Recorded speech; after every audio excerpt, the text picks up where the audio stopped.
Good morning. No, time check, 2 a.m. in the morning. Ayan nga, alas 2 pa lang nagluluto na ako dahil sabi ng asawa ko, alas 3 daw ay siya ay papasok na. Ay talaga naman, saan kaya papasok at alas 3 ng madaling araw? So, kailangan daw sa trabaho niya. So, kaya yan, nilutuan ko siya ng pakbet. Sabi niya nga, iluto ko na raw kagabi para daw hindi ako masyadong mapuyat. Sabi ko, hindi pwede kasi nga, ito ay gulay, baka mapanis. Ang kailangan niyang ibaon ay hanggang tanghalian.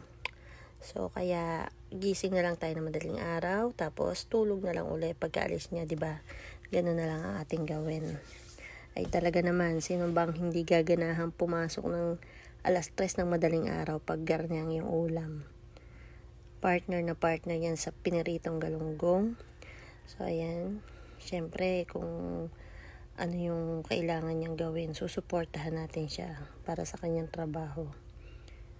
Kailangan lagi siyang busog habang siya nagtatrabaho. So, ayan guys. Luto na at ako'y matutulog muna dahil mamayang anak ko naman ang papasok. Thank you for watching.